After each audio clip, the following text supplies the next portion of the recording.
Good day to you, sir.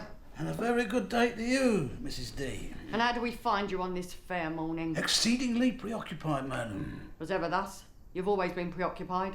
You're too preoccupied for your own good, sir. Nothing comes from nothing, madam. And we have had nothing from you, sir. Welcome to Kermode Uncut. If you watch the Kermode Awards, you will know that my award for Best Actor was shared this year between David Oyelowo for his outstanding performance in Selma and Tim Spall, brilliant in Mr. Turner, both of whom were overlooked at the Oscars. Now, Mr. Turner is out on DVD, and I thought this would be a terrific time to do a Tim Spall top 5, only I couldn't get it down to 5, so I've done a Tim Spall top 10. Be warned, there is some television in here. At number 10, Dr. Polidori in Ken Russell's Gothic, the story of the birth of Frankenstein. It's a small but significant role. The film itself is hampered by Julian Sands as Shelley, but saved by the appearance of Tim Spall. At number 9, another small but significant role as Winston Churchill in the Oscar winner The King's Speech. Spall has in fact played Winston Churchill at least 3 times. He provides the voice of Churchill in Jack Boots on Whitehall, he plays Churchill in The King's Speech, and he did Churchill again for the Olympics closing ceremony.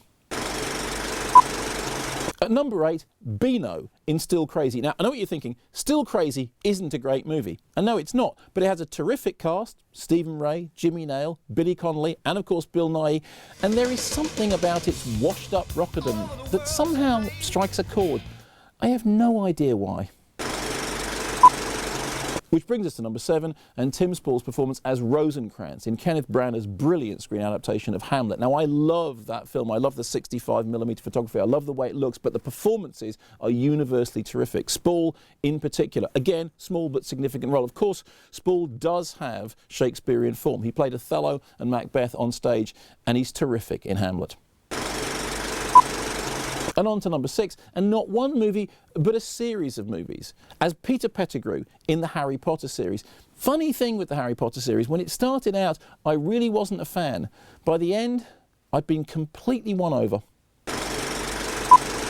So we're into the top 5, and it's television time. The short film Vacuuming Completely Nude in Paradise, directed by Danny Boyle, in which Tim Spall plays Tommy Ragg, the lifetime vacuum cleaner salesman. It's a really extraordinary piece of work, brilliantly written by Jim Cartwright, and carried shoulder high by Spall's central performance.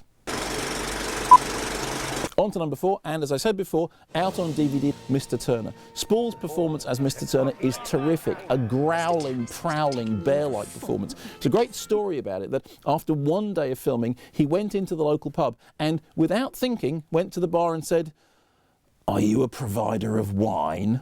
before correcting himself and going, "Sorry, I'll have a Pinot Grigio." To number 3, and another film which many of you may have encountered on television as Albert Pierrepoint in Pierrepoint, The Last Hangman. It's an extraordinary piece of work about the UK's last hangman, somebody who is portrayed by Spall as compassionate and yet conflicted. An incredibly bleak movie, but made accessible by Spall's terrific performance. Which brings us to the top 2, and frankly, I wrestled with this a little, but at number 2, Topsy Turvy, Mike Leigh's wonderful movie about the operas of Gilbert and Sullivan. Here's a confession.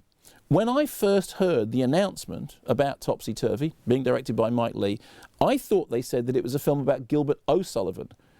That kind of seemed to make more sense.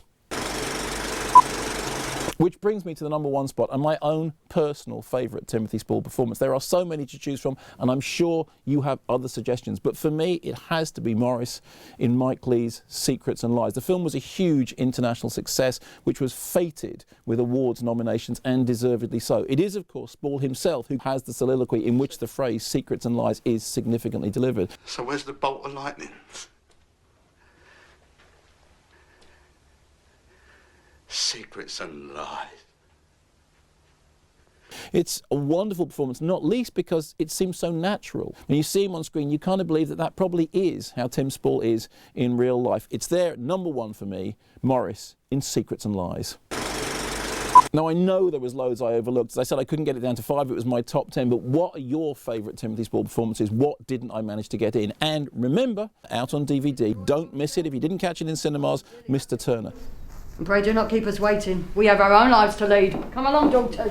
The vapours in this room are most noxious to a child's lungs.